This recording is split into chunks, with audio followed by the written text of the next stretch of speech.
కాలంలో పార్టీని వదిలి వెళ్లారు. క్షమించే ముచ్చటే లేదు. మళ్లీ వస్తామన్నా తీసుకునే ఆలోచనే లేదని జంపింగ్ లీడర్ల విషయంలో బీఆర్ఎస్ పార్టీ ఓ లైన్ ను ఫిక్స్ చేసుకుంది. కానీ ఆ ఒక్క ఎమ్మెల్యే విషయంలో మాత్రం కారు పార్టీ తన అభిప్రాయాన్ని మార్చుకుంటుందా అన్న చర్చ జరుగుతోంది.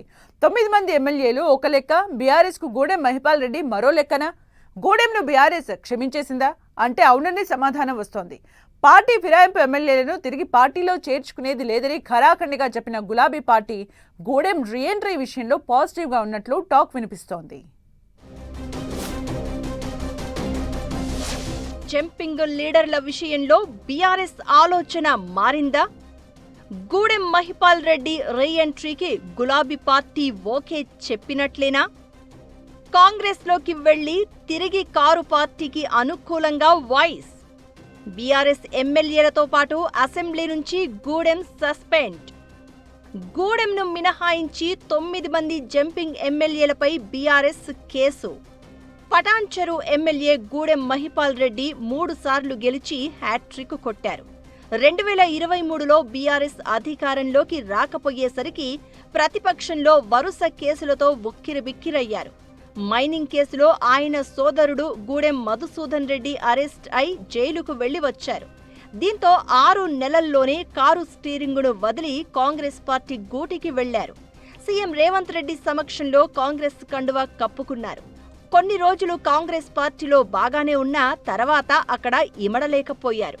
బీఆర్ఎస్ హయాంలో మహిపాల్ రెడ్డి తమపై కక్షగట్టి కేసులు పెట్టించారని పటాన్చెరు కాంగ్రెస్ నేతలు అసంతృప్తి రాగం వినిపించారు. 10 ఏళ్లు తమను ఇబ్బంది పెట్టిన మహిపాల్ రెడ్డిని పార్టీలో ఎలా చేర్చుకుంటారంటూ లోకల్ లీడర్లు ఆందోళనలు కూడా చేశారు.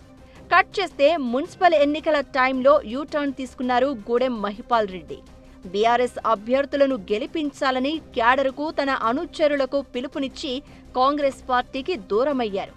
మున్సిపల్ ఎన్నికల్లో తన సతీమణి, సోదరుడు మధుసూదన్ రెడ్డి, కుమారుడు విక్రమ్ బీఆర్ఎస్ అభ్యర్థులుగా బరిలోకి దిగగా వారికి మద్దతుగా ప్రచారం చేశారు. పటాన్చెరు నియోజకవర్గం పరిధిలోని 5 మున్సిపాలిటీలను బీఆర్ఎస్ కైవసం చేసుకోవడంలో మహిపాల్ రెడ్డి చక్రం తిప్పారు. దీంతో పటాన్చెరు నియోజకవర్గంలో గూడెం బలం తెలిసేలా చేశారు. ఇదే సమయంలో బుల్లెట్ దిగిందా లేదా అంటూ కాంగ్రెస్ నేతలను ఉద్దేశించి గూడెం మహిపాల్ రెడ్డి చేసిన వ్యాఖ్యలు కాంగ్రెస్లో తీవ్ర దుమారాన్ని రేపాయి.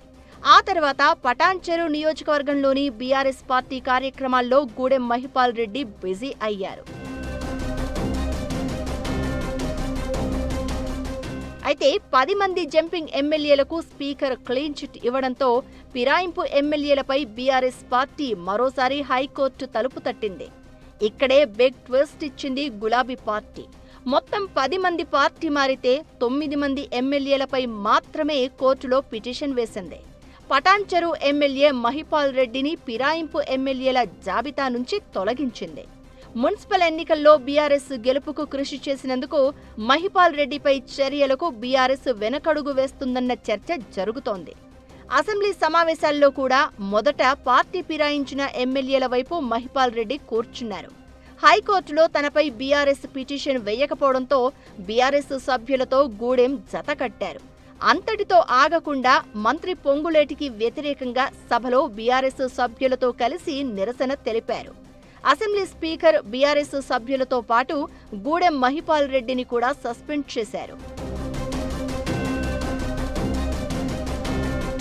మాజీ మంత్రి హరీష్ రావు అసెంబ్లీ సాక్షిగా గూడెం మహిపాల్ రెడ్డిని బీఆర్ఎస్ ఎమ్మెల్యేగా అభివర్ణించారు. ఇదిలా ఉంటే పార్టీ ఫిరాయింపు ఎమ్మెల్యేలను తిరిగి పార్టీలో చేర్చుకునేది లేదని బీఆర్ఎస్ వర్కింగ్ ప్రెసిడెంట్ కేటీఆర్ పదే చెప్తూ వచ్చారు. కానీ లేటెస్ట్ గా బీఆర్ఎస్ లో జరుగుతున్న పరిణామాలు మాత్రం అందుకు భిన్నంగా ఉన్నాయట. మిగిలిన 9 మంది ఎమ్మెల్యేల విషయంలో ఒక తీరుగా, గూడెం మహిపాల్ రెడ్డి విషయంలో మరొక తీరుగా బీఆర్ఎస్ నాయకత్వం వ్యవహరిస్తోందన్న టాక్ వినిపిస్తోంది. గూడెం మహిపాల్ రెడ్డి విషయంలో కేటీఆర్ పాజిటివ్ గా ఉన్నారని పార్టీలో చర్చ జరుగుతోంది. గూడెం మహిపాల్ రెడ్డికి హరీష్ రావు అండదండలు పుష్కలంగా ఉండడం వల్లే ఇది సాధ్యమైందన్న టాక్ వినిపిస్తోంది. అయితే ఇప్పటికిప్పుడు మహిపాల్ రెడ్డి బీఆర్ఎస్ లో చేరకపోవచ్చని, ఎన్నికలకు ముందు యాక్టివ్గా పార్టీ కార్యక్రమాల్లో పాల్గొనే అవకాశం ఉందని సమాచారం.